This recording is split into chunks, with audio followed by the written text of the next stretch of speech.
అభయ్ హిందూ సేన ప్రథమ సత్సంగ సమావేశానికి విచ్చేసిన మీ అందరికీ స్వాగతం సుస్వాగతం. భారతదేశంలోని హిందూ సాంప్రదాయాలను, హిందుత్వం యొక్క ఆవశ్యకతను, ప్రాముఖ్యతను ఎల్లప్పుడూ పరిరక్షించాలన్న ఒక సదుద్దేశంతో ఎల్లప్పుడూ కృషి చేసే శ్రీ శ్రీ శ్రీ రాధా మనోహర స్వామీజీ దివ్య పాదములకు నమస్కరిస్తూ ఇక్కడికి వచ్చిన మీ అందరికీ స్వాగతం పలుకుతూ ముందుగా వేదిక మీదికి చెరువాది శరణ్ కుమార్, రాష్ట్ర ఆర్యవైశ్య నాయకులు మరియు జేఏసీ నెల్లూరు రీజనల్ చైర్మన్, విశ్వ హిందూ పరిషత్లో రాష్ట్ర ఉపాధ్యక్షురాలుగా 7 సంవత్సరాలు సేవలందించి అనేక మంది క్రైస్తవులను గర్వపసి కింద హిందువులుగా మార్చడం జరిగింది. ప్రస్తుతం బీజేపీ రాష్ట్ర కార్యవర్గ సభ్యురాలుగా సేవలందిస్తూ ఉన్నారు.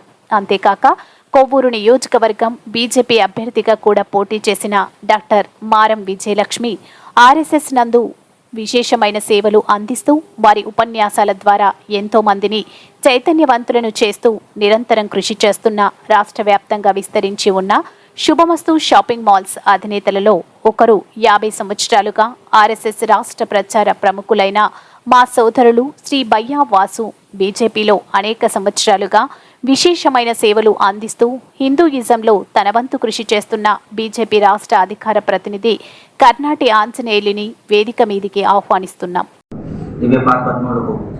నమస్కరిస్తూ వేదిక రాసిన పెద్దలందరికీ నమస్కారాలు. పెద్దలు అందరూ అన్ని విషయాలు మీకు క్షుణ్ణంగా తెలియజేశారు. కనీసం మనం చేయలేనప్పుడు చేసేవారి కారణం సహకరిద్దామని ఆలోచన. ఎందుకంటే వాసన చెప్పినట్టు తట్టి లేపాలా లేకుంటే తన్ని లేపాలని. తట్టి లేపే స్టేజ్ ఎప్పుడు దాటిపోయామన్నా మనం, తన్ని లేపి కూడా అది కూడా దాటేసామనుకుంటున్నా. అంతకు మించి ఏదన్నా ఉంటే కనీసం మనలో ఆ చైతన్యం వచ్చి కనీసం ఇక్కడి నుంచైనా మనకి మంచి జరగాలని కోరుకుంటా ఉన్నాం భవిష్యత్తులో. ఇప్పుడే మన అందరూ చెప్పారు ఒక్కబడి చట్టాలని. అలిగేషన్ చేసేది వారే, దానికి జడ్జిమెంట్ ఇచ్చేది కూడా వారే.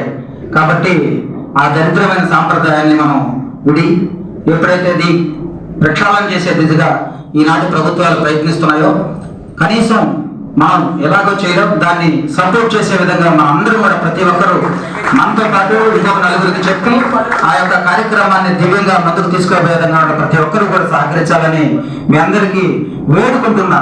ఎందుకంటే అంత దరిద్రమైన చట్టాలని ఓటు రాజకీయాల కోసం దాన్ని చాలా నీచమైన స్థితికి తీసుకెళ్తున్నారు ఈరోజు. అలాంటి చట్టాలని అలాగే మన హిందూ సాంప్రదాయాల్ని ఎప్పటికప్పుడు పరీక్షించుకుంటూ వస్తున్నటువంటి చాలా మంది స్వాములు ఉన్నారు. వాళ్ళలో కూడా కమర్షియల్ స్వాములు ఉన్నారు. ఇలా ప్రతిదానికి ముందుండి అలా ఎటువంటి అలిగేషన్స్ లేకుండా మనకి సేవలు అందించే స్వాములు ఉన్నారు. ఈరోజు చాలా కొన్ని ఆశ్రమాలు నేను కూడా కొన్ని ఆశ్రమాలు తిరగడం జరిగింది స్వామి.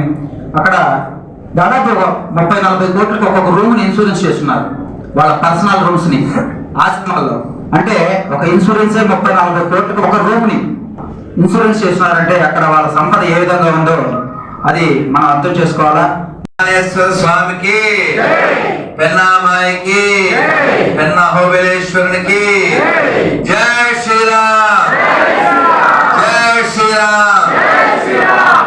అందరం ఒక 11 సార్లు కూర్చుని ఓంకారం చేద్దాం. తర్వాత మనం నడు నిలబెట్టండి. భారతదేశం లేదు, భారతదేశమే లేకపోతే మానవత్వం కూడా లేదు. కాబట్టి ఈ దేశం మాత్రమే పుణ్యభూమి అని పిలువబడుతుంది, కర్మ భూమి అని పిలువబడుతుంది, జ్ఞాన భూమి అని పిలువబడుతుంది, తపోభూమి అని పిలువబడుతుంది, దేవభూమి అని పిలువబడుతుంది. కాబట్టి ఈ భూమిని రక్షించుకోవాల్సిన బాధ్యత మనకి ఉంది. అయితే మన దేశాన్ని పీక్కు తినడానికి చాలా శక్తులు 1000 ఏళ్ల నుంచి పనిచేస్తున్నాయి. ఇప్పుడు కూడా వారి సంతతి పనిచేస్తూ ఉన్నారు. పేర్లు వేరవచ్చు, పని మాత్రం అదే. ఈ దేశాన్ని ఎలా మొక్కలు చేయాలి, ఈ ధర్మాన్ని ఎలా నాశనం చేయాలి. మనం ఎప్పటికీ వ్యతిరేకం కాదు, కానీ మనకి చాలా మంది వ్యతిరేకులు ఉన్నారు.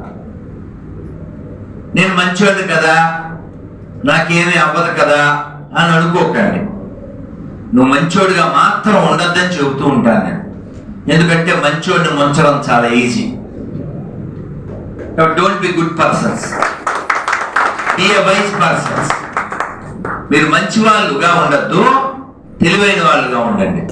మీరు గమనించండి, మన ధర్మాన్ని, మన దేశాన్ని మొక్కలు చేయడానికి, నాశనం చేయడానికి ఎన్ని రకాల ప్రయత్నాలు జరుగుతున్నాయో, ఆల్రెడీ జరిగినాయో ఓసారి పరిశీలన చేయండి.